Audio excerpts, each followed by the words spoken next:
everyone, and welcome to Session 3 of the Global Black Feminist Reading Circle. My name is Randy Henderson, and I am one of the Black Feminist Reading Circle members of this online group. This session runs from January 20th until June 2nd and includes 2 week-long breaks. Our democratically selected reading material is Harriet A. Washington's book, Medical Apartheid, The Dark History of Medical Experimentation on Black Americans from Colonial Times to the Present. Our book group meets each Tuesday evening from 6:30 to 8 on the Google Plus Hangouts on Air platform. You may find the Global Black Feminist Reader Circle on Google Plus, YouTube, and Facebook, and always feel free to join us in reading our story together.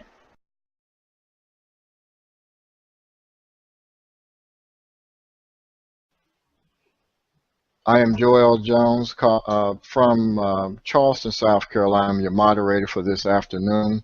Welcome to the Global Black Feminist Reading Circle.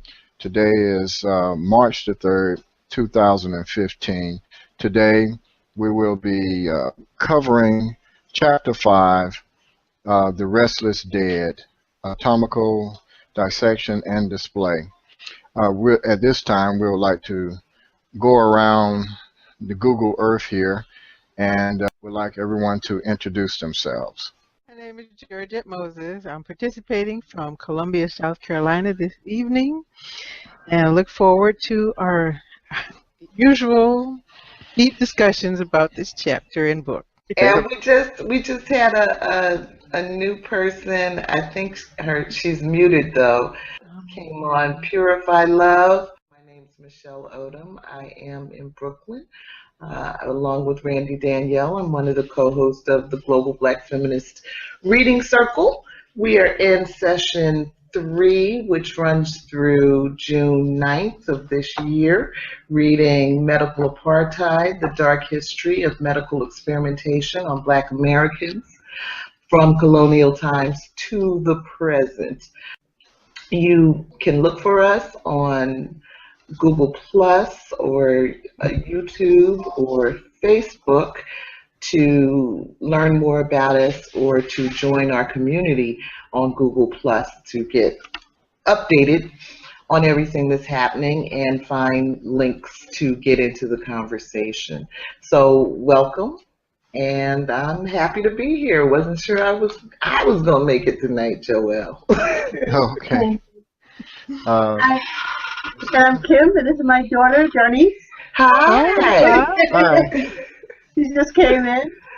I'm Brandon, and I'm in Brooklyn also. And I guess that's it for me. I'm enjoying reading the book. I don't know if you call it enjoying, but Right. Back to you, Joelle. Okay, thank you.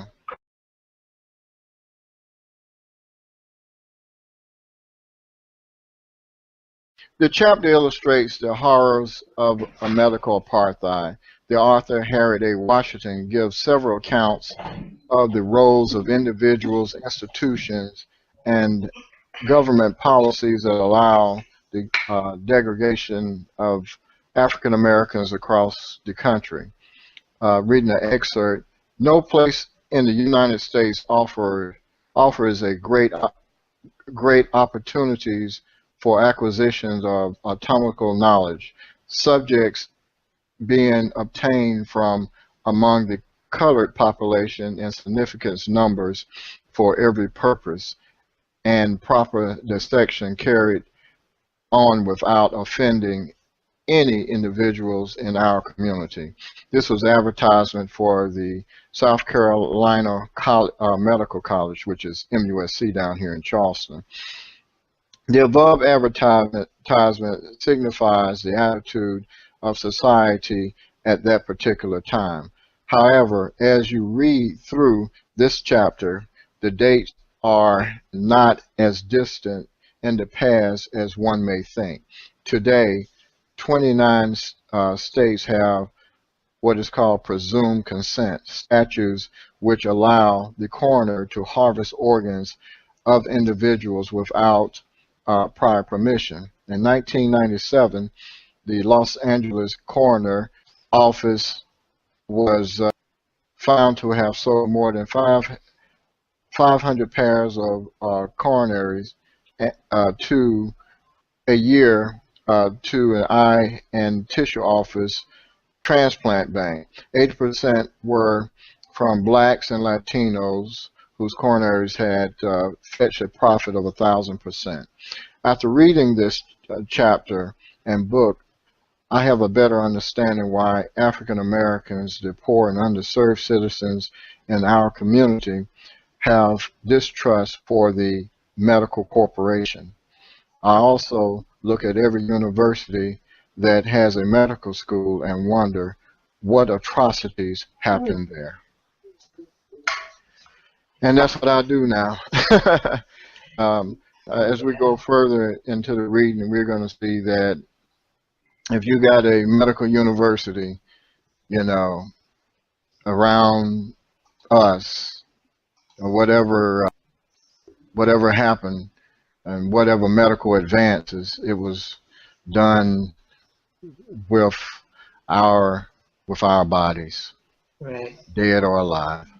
right.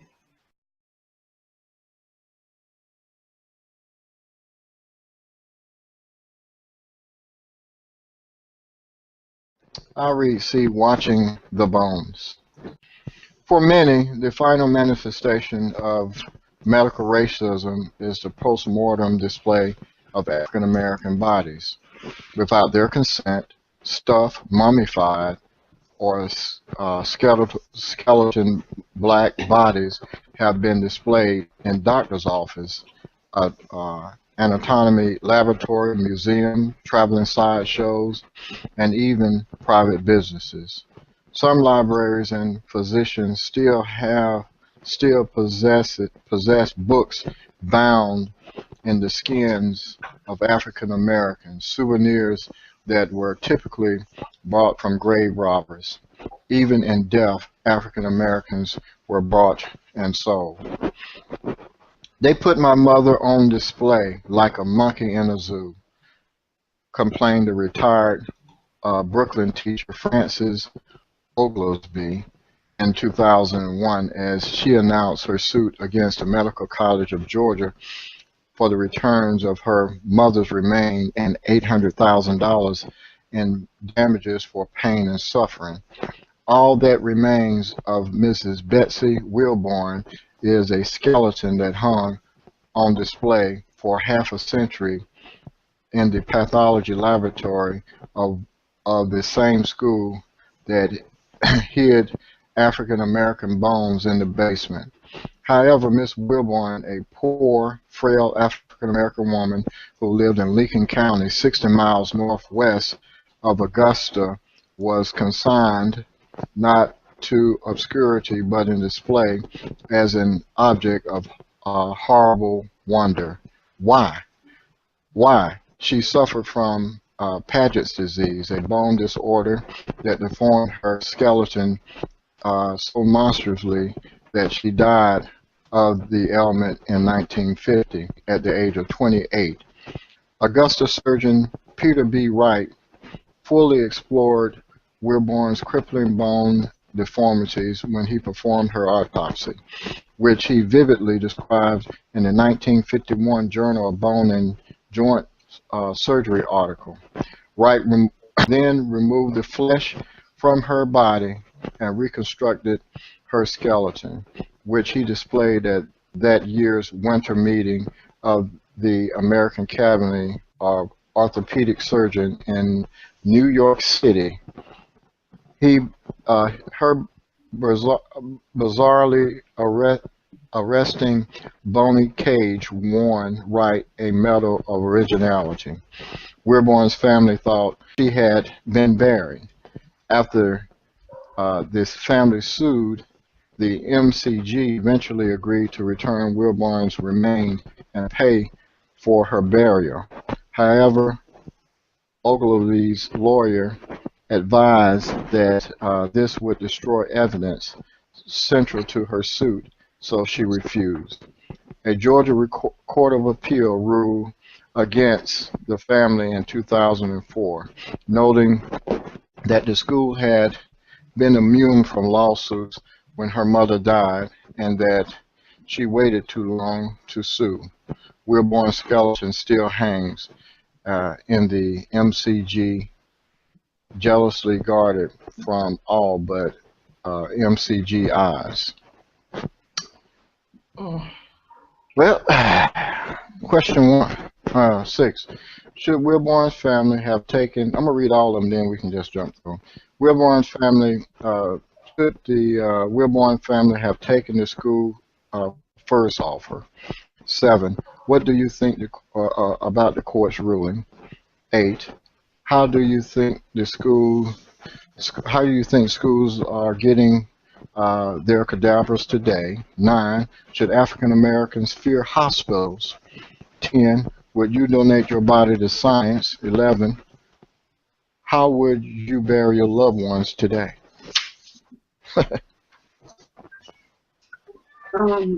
I guess for me, she doesn't have any guarantee that if she took the first offer that the body would be in the grave, that the bones would be in the grave.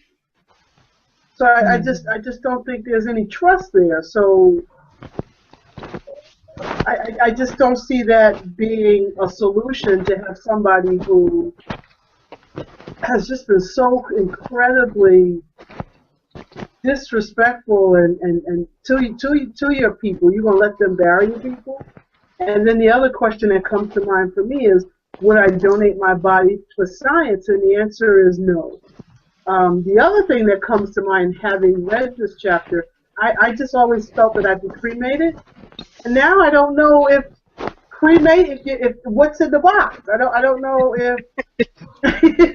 You're right. You're right. You might be thinking you're. I don't know if, when African Americans are saying that they want cremation and somebody digs up some ash. I don't know what that is. So that would be a perfect opportunity to just get lots and lots of bodies, is to go to crematoriums. Yeah. Well, they have them down in Georgia. It was a black funeral home. They just stacked. They supposed to been cremating people. That was years ago, and they were just stacking the bodies in the back. They wouldn't even burn them. Yeah. They ran out of chemicals, so they were just tossing them back there. That happened before the turn of the century. Before 2000. I mean, that's crazy. Yeah. Anyway.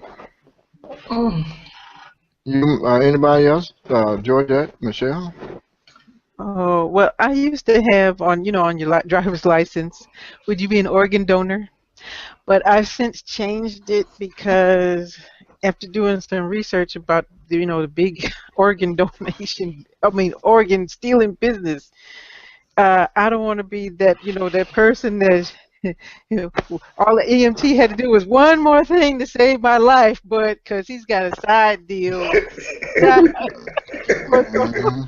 for a fresh heart and a couple of kidneys. He's like, beep, no, she didn't take it, I'm sorry. Come to the hospital where you can pick up this. Well, I got a heart for you that's still beating. Yeah. Yeah, right. Yeah. Mm-hmm. Yeah, and think about it, you might be hearing all that. Yeah. Really? Yeah. That's scary stuff. But hey, we laughing, but who knows what happened on Highway 52? You know what I mean? One thing, you might be alive now, but you might not be. You ain't gonna be alive to tell that story. Right. They're gonna make sure of that. But there's so much in this, in this whole thing. What kind of stuck out to me was the coroners in 29 states can just harvest you without consent. It kind of like makes me, you see all these missing people, and one thing about it is, I always tell people this. One thing about capitalism in its purest form, it is completely evil. It doesn't care about race. So when you see That's that there are 700,000 people that go missing in this country every year, Mhm. 700,000. You know, a lot of people say, oh, it's, and it is. It's probably the sex trade. But you have all these teenagers and people, and hey, for the most part, the medical university, they want healthy organs. They don't want no sense in getting a liver for some alcoholic. It might not be that good anyway. So they need young bodies. So when you think about what they used to do with us, they're probably doing it to each other now. You know what I mean? They're 700,000 people. They just vanish off the face of the earth. Through this Yeah. country. Yeah. I too imagined that most of them ended up in the sex trade. I certainly didn't think you had to be worrying about the medical industry snatching bodies off the street. But I don't know. I don't know. Even today, I don't know. I think we have to really, really, who was it? Kim said this is a wake-up call. I think we have to really, really keep our eyes open because, it's like this notion of presumed consent, which basically I think means if no one is there to claim your body or Yes. to pay for the expenses of disposing of you, then that gives the state the right to do with your body whatever you want, whatever they want to do. Now, just to be pragmatic for a minute, they have to do something. If no one comes to claim your body, they have to do something with the body. But you just don't know how much. It's like the organ donor card. I feel like they're playing games with our head. Like they give us these laws, they give us these tools that make you think that you have some rights, that you can opt in or you can opt out. But is anybody really paying attention to any of that? Like, I'm thinking about the story that they opened the chapter with about the man, was it Yigan, who went missing, and and he had the phone number to a relative in his pocket. He ended up in the hospital. The family called the police. The family called the local hospitals. The family did everything that they could have done. right. But the police bungled it from one end to the next.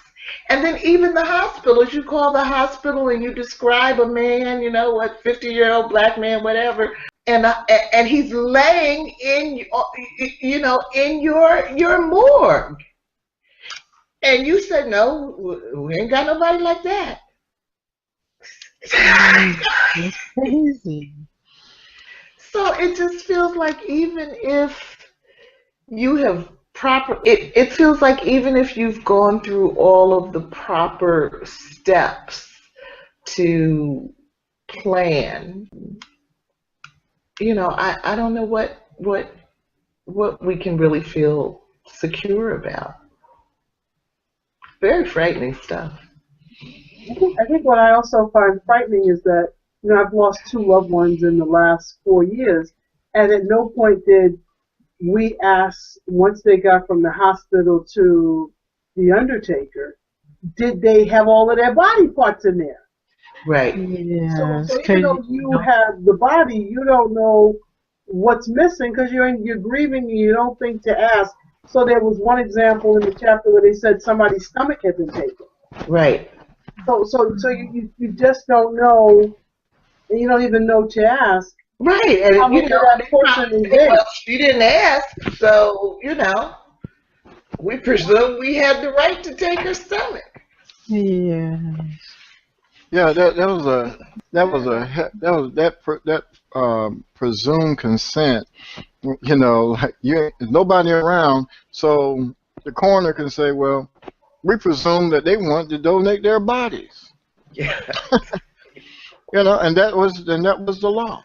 Yeah. You know, That and is the law. that's the law. Yeah, in 29 states. Yeah. In 29 states. And like she pointed out, you know, they don't do any marketing around, you know, here's how you can opt out. You Mm-mm. know, we hear all the time about here's how you can donate your organs. And you know, the other thing that pisses me off is that all these organs are coming from black people, but when black people need an There organ, you go. Yeah. Yeah.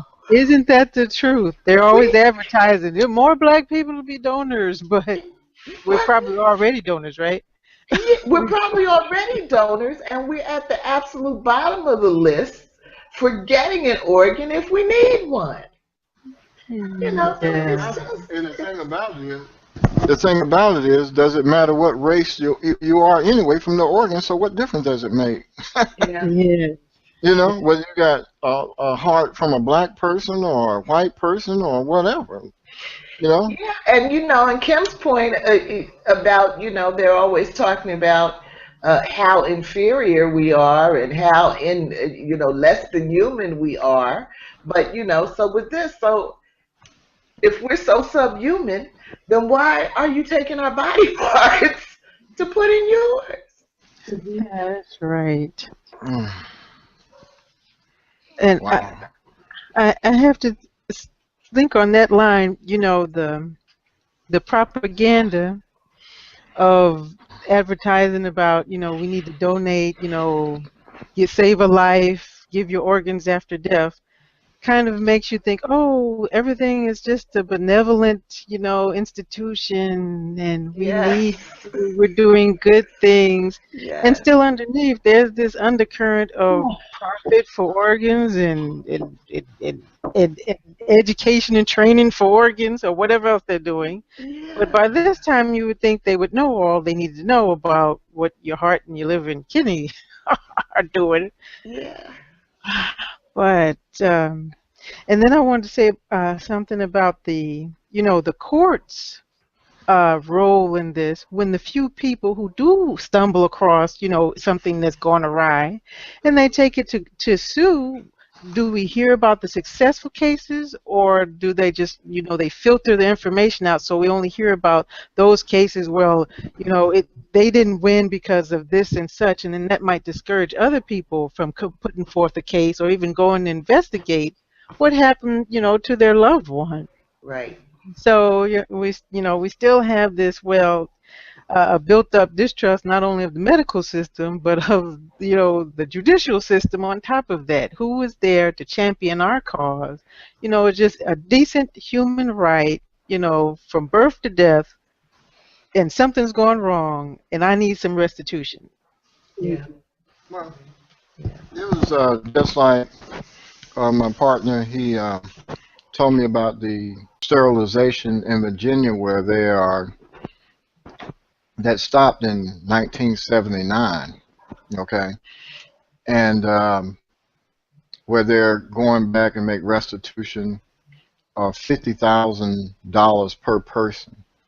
But yet you didn't stop generations of people, so you didn't put a price tag on my pursuit of happiness. Mm-hmm. You know what I mean? So is that you know, so when a person that want to commit genocide, if you have a court that has a deterrent of $50,000 to an entire institution, and you say $50,000, but yet I get rid of these pests that I think they are for $50,000 a person and keep them from having children and generations of them, I would think that that is a price that a racist person would say, I want to pay. Right. You know, so where's the deterrence of something like that? There is none. So what is a black body worth? Do Black Lives Matter? Exactly. So there was a lot of things that in this chapter that I didn't put in, but Did you put in the piece about Addie Mae Collins? yeah, oh yeah, I wanted to. I didn't put that in, but I thought somebody would talk about it. The civil rights baby that got slain and they took her body out of the grave, or one of the 4 children, in the that got blew up in the Alabama church. Yeah. And they came back later on, and somebody had dug the child up. She's not there. You know. Yeah, that was. I didn't put that in because I thought it'd be too much for you. That's why. Well, it really, you know, it really was. Yeah. Well, once you get into the Sorry, chat, I had to whitewash this a little bit, okay? Yeah. That was horrible. I mean, you know, just took.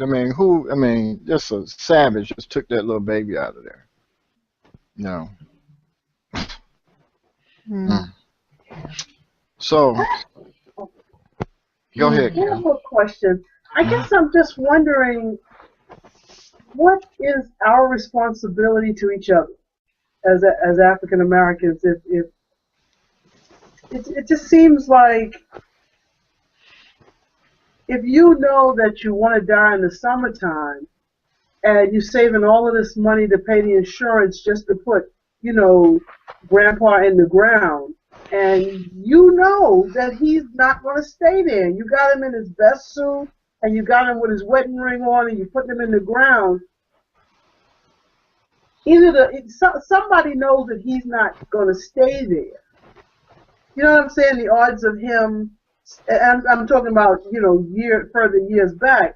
But it just seemed like there's got to be a responsibility from if Black Lives Matter, that we are now responsible for each other to kind of say, somehow we got to put together 8 cents and get Bobo and them to watch the graves at night.